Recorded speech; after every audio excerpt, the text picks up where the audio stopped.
Lo primero que vamos a estudiar de concurrencia es el hilo, porque es la pieza más básica de concurrencia. Es el ladrillo con el que luego se fabrican otras cosas. Es verdad que luego en Java tenemos un montón de clases más de alto nivel que nos permiten fabricar estructuras concurrentes sin crear hilos a mano, sino que seguramente ellas creen los hilos por nosotros. Pero al final el hilo es la pieza más básica por la que debemos empezar. Así que la primera pregunta es ¿en qué consiste realmente un hilo? Y a mí la definición que me suele gustar dar de hilo es que esencialmente es un contexto de ejecución, ¿vale? Un contexto de ejecución vendría a ser toda la información que necesita para poder ejecutarse. Es decir, cuando tú, por ejemplo, lanzas un programa y ese programa tiene un main con código y ese código llama a otra función y esa función llama a otra, y justo tú en este momento estás ejecutando esta línea aquí dentro de esta función que ha sido llamada por esta, que ha sido llamada por esta, todo esto forma parte de un contexto de ejecución. ¿Qué tenemos aquí? Tenemos, por ejemplo, la línea en la que estás ahora mismo, que esto vendría a ser el contador de programa, es decir, justo qué instrucción es la que estás ejecutando en este instante. Tienes una pila de ejecución, es decir, estás en esta función que ha sido llamada por esta y que ha sido llamada por esta, y esto se comporta como una pila, porque cuando tú llamas a una función lo que haces es apilarla por encima y cuando termina regresas a la que estabas.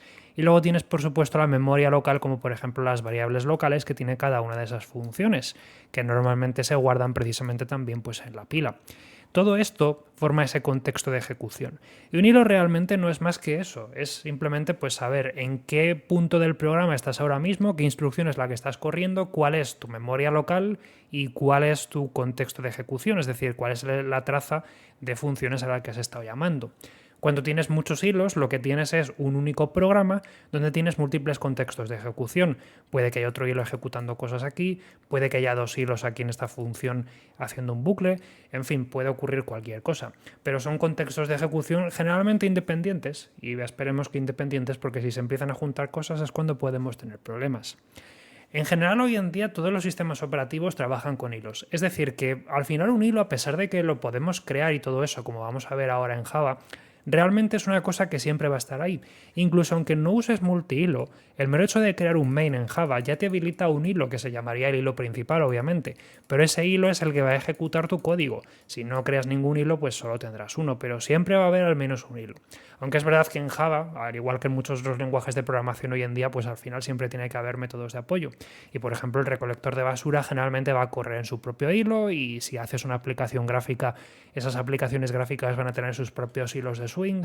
Es decir, que al final siempre hay trampas, pero lo importante es que incluso aunque tú no crees hilos, los hilos hoy en día siempre van a estar ahí, aunque sea uno único. Pero a mí lo que me importa es crear hilos precisamente, porque para eso estamos aquí, para hacer concurrencia. Quiero crear mi propio hilo, quiero poder decirle qué es lo que quiero que ejecute y quiero poder pedirle que se arranque, que se pare y todo eso. Eso significa que un hilo al final también va a tener una cierta información que yo voy a poder consultar en el caso del lenguaje de programación Java y seguramente de otros tantos. Por ejemplo, el hilo va a tener un estado. Los hilos pueden estar, por ejemplo, ejecutándose o pueden estar pausados. Por ejemplo, si un hilo no se está ejecutando en ese momento porque tú le has lanzado 20.000 hilos al programa y tu ordenador solo tiene 4 CPUs, pues es bastante probable que haya hilos que no siempre se estén ejecutando, porque al final tu ordenador tendrá que ir repartiendo el tiempo entre todos los hilos que haya en la máquina y a lo mejor no tiene por qué tocarte en un momento determinado. Otra cosa, por ejemplo, a menudo los hilos se congelan automáticamente cuando haces una petición de entrada-salida. Es decir, cuando haces algo en tu programa Java que tiene que ver con el mundo exterior que ya no es Java, como por ejemplo escribir en un archivo o hacer una petición de red o simplemente pedirle una cosa al sistema operativo, dice, bueno, en lo que yo te voy respondiendo y te voy dando estos datos, ¿qué te parece si dejas de ejecutar tu código? Porque después de todo no puedes continuar escribiendo líneas y ejecutando líneas hasta que te dé la respuesta de tu llamada, así que no te ejecutes. Un hilo puede estar detenido si ya se ha terminado de ejecutar o si lo hemos parado por la razón que sea. En fin, a lo que quiero llegar es a que los hilos tienen su propio estado, ¿vale? Y pueden ir pasando luego de uno a otro. También tienen cosas como, por ejemplo, los nombres en el caso de Java. Las prioridades, puede haber hilos que sean más prioritarios que otros y a lo mejor eso implica que luego el scheduler del sistema operativo le da más prioridad a uno u otro y dice, oye, pero a mí me tocaría ejecutarme de vez en cuando, ¿no? Ya bueno, pero es que este hilo es más importante que el tuyo, así que le voy a dar más tiempo de CPU en la máquina que al tuyo.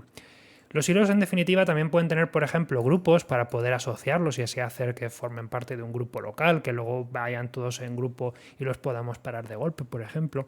Es decir, que van a tener, como digo, en resumen, para no enrollarme mucho, cierta información asociada al mismo. Y al final el hilo es, pues eso, el estado más el contexto de ejecución, para así poder saber exactamente dónde está ahora mismo. Ahora os mostraré en Java en el siguiente vídeo cómo se puede hacer para crear esos hilos, pero al final todo se va a resumir a decirle a la pieza de código en el caso de Java que queremos que se ejecute, es decir, qué queremos que haga el hilo, cuál es el programa que queremos que corra. Y luego tendremos estructuras de control precisamente para pedirle que se arranque, que se detenga y todas esas cosas.